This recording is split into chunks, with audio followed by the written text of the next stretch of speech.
Es un honor tenerlo a cada uno de ustedes en esta mañana, donde se conmemora un aniversario más del vil asesinato del periodista Orlando Martínez. Orlando Martínez,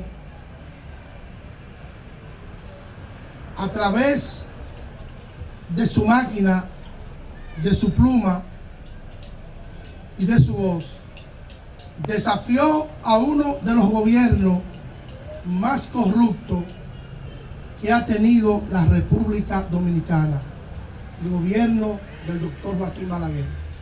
Y por eso hoy nosotros estamos aquí.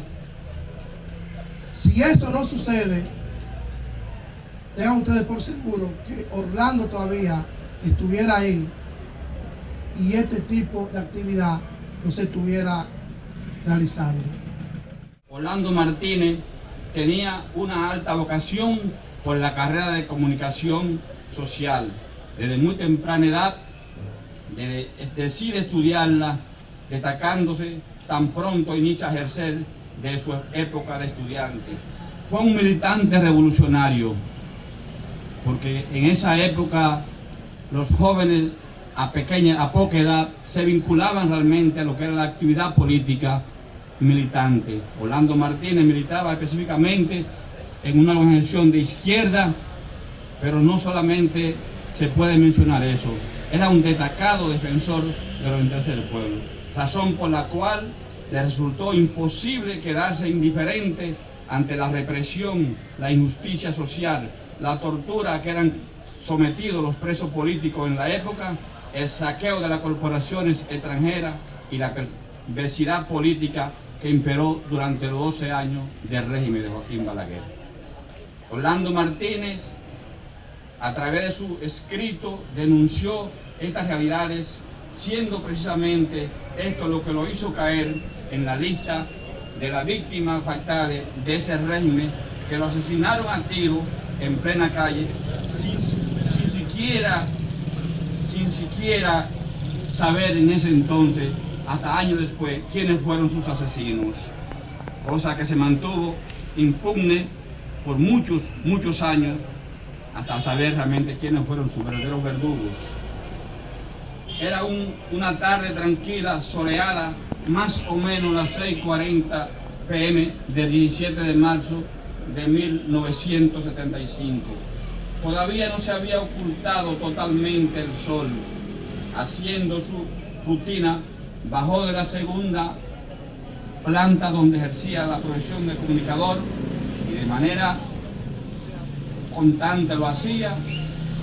Se montó en su auto, presionó el encendido de su vehículo y se marchó, despidiéndose específicamente de una persona que siempre que estaba ahí se despedía, que era el guachimán. Y sin sospechar que era último día de su vida, se desplaza por la calle José Contreras, detrás del campus de la Universidad Autónoma de Santo Domingo, donde había hecho sus estudios. Los sicarios del tirano lo interceptaron, chocándole el auto por detrás, obligándolo a frenar de golpe, y al intentar bajar para cerciorarse de lo que estaba aconteciendo, sus verdugos le dispararon sin mediar palabra a la cabeza, donde cayó víctima Orlando Martínez. Hoy se cumplen 47 años del asesinato de Orlando Martínez, justo cuando la humanidad también está recordando los 139 años de que fuera sepultado Carlos Marx, uno de los grandes pensadores de nuestro día, fallecido específicamente el 14 del mismo mes, y ante quien su gran amigo y compañero político Federico Engel,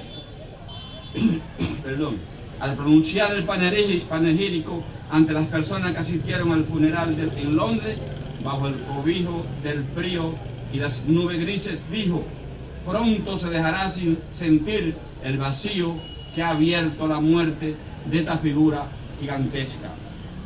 Hago el símil porque Orlando Martínez era un lector permanente de las obras de Carlos Marx, del creador del capital, de la teoría de la plusvalía, entre otros escritos importantes.